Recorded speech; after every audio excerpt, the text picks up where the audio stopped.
ನಮಸ್ಕಾರ ಸ್ನೇಹಿತರೆ, ನಾನು Vinay Sarathi, united food delivery partners union UFDPUನ ಪ್ರೆಸಿಡೆಂಟು.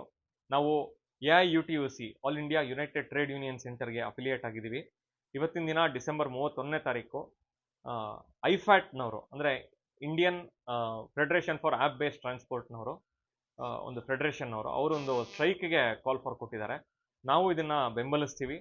ಅವರ affiliate unions Karnataka app based workers union ಆಗಿರ್ಬೋದು, ಅಥವಾ Telangana gig and platform workers union ಆಗಿರ್ಬೋದು, ಜಿಪ್ಸು ಆಗಿರ್ಬೋದು, ಇವರೆಲ್ಲರೂ ಕೂಡ ಇದನ್ನ ಜಾಯ್ನ್ ಆಗಿದ್ದಾರೆ. ನಾವು ಕೂಡ ಈ ಒಂದು ಆಲ್ ಇಂಡಿಯಾ ಸ್ಟ್ರೈಕ್ನ ಬೆಂಬಲಿಸ್ತಾ ಇದ್ದೀವಿ. ನಮ್ಮ ವರ್ಕರ್ಸ್ಗೂ ಕೂಡ ಈ ಒಂದು ಸ್ಟ್ರೈಕ್ಗೆ ಬೆಂಬಲ ಕೊಡಬೇಕು ಅನ್ನೋ ಒಂದು ಅಪೀಲನ್ನ ಮಾಡ್ಕೊಂಡಿದ್ದೀವಿ. ಈ ಒಂದು ಆಲ್ ಇಂಡಿಯಾ ಸ್ಟ್ರೈಕ್ನಲ್ಲಿ ರೈಸ್ ಮಾಡ್ತಾ ಇರುವಂಥ ಡಿಮ್ಯಾಂಡ್ಗಳೇನಿದೆ, ಇವತ್ತು ಅತಿ ಕಡಿಮೆ ಸಂಬಳ ಸಿಗುತ್ತೆ, ಹಾಗೆ ಸಡನ್ ಆಗಿ ಪೇ ಔಟ್ನ ಚೇಂಜ್ ಮಾಡಿಬಿಡ್ತಾರೆ ಕಂಪ್ನಿಗಳು, ಆಮೇಲೆ ಏಕಾಏಕಿ ಐಡಿಗಳನ್ನ ಬ್ಲಾಕ್ ಮಾಡ್ತಾರೆ ಕುಂಟು ನೆಪಗಳನ್ನ ಕೊಟ್ಬಿಟ್ಟು.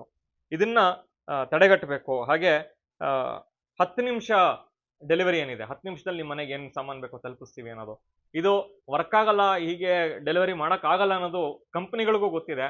ಆದರೆ ಈ ಮೂಲಕ ವರ್ಕರ್ಸ್ನ ಅತಿ ಹೆಚ್ಚು ಶೋಷಣೆ ಮಾಡ್ತಾ ಇದ್ದಾರೆ ಕಂಪ್ನಿಗಳು.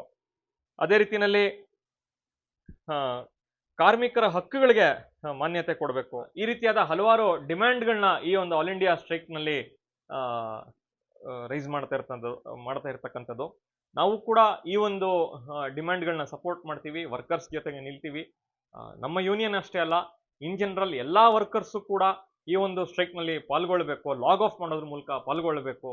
ಕಂಪ್ನಿಗಳು ಇವತ್ತೇನು ಅತೀವ ಶೋಷಣೆ ಮಾಡ್ತಾ ಇದ್ದಾರೆ, ಇದನ್ನ ಸರ್ಕಾರ ತಡೆಗಟ್ಟಬೇಕಾಗಿದೆ, ಆದಷ್ಟು ಬೇಗ ಇಂಟರ್ವ್ಯೂನ್ ಮಾಡಬೇಕಾಗಿದೆ, ಇದನ್ನ ಪರಿಗಣನೆಗೆ ತಗೊಳ್ಬೇಕಾಗಿದೆ. ಇಲ್ಲಿ ಸೋಷಿಯಲ್ ಸೆಕ್ಯೂರಿಟಿ ಸ್ಕೀಮ್ಗಳು ಕೂಡ ಸರಿಯಾಗಿಲ್ಲ, ಇದನ್ನ ಪರಿಗಣನೆಗೆ ಸರ್ಕಾರ ತಗೊಬೇಕಾಗಿದೆ. ತಗೊಳ್ಳೋದ್ರ ಮೂಲಕ ವರ್ಕರ್ಸ್ ಹಿತಾಸಕ್ತಿಯನ್ನು ಕಾಪಾಡಬೇಕಾಗಿದೆ. ಹಾಗಾಗಿ ಈ ಒಂದು ಆಲ್ ಇಂಡಿಯಾ ಸ್ಟ್ರೈಕು ಸಕ್ಸಸ್ ಆಗಲಿ ಅಂತ ಆಶಿಸ್ತಾ ಎಲ್ಲರೂ ಕೂಡ ಪಾಲ್ಗೊಳ್ಳಿ ಅಂತ ಹೇಳಿ UFDPU United food delivery partners union ಮುಖಾಂತರ ಮನವಿ ಮಾಡ್ಕೋತಾ ಇದ್ದೀನಿ ಸ್ನೇಹಿತರೆ. ಧನ್ಯವಾದಗಳು.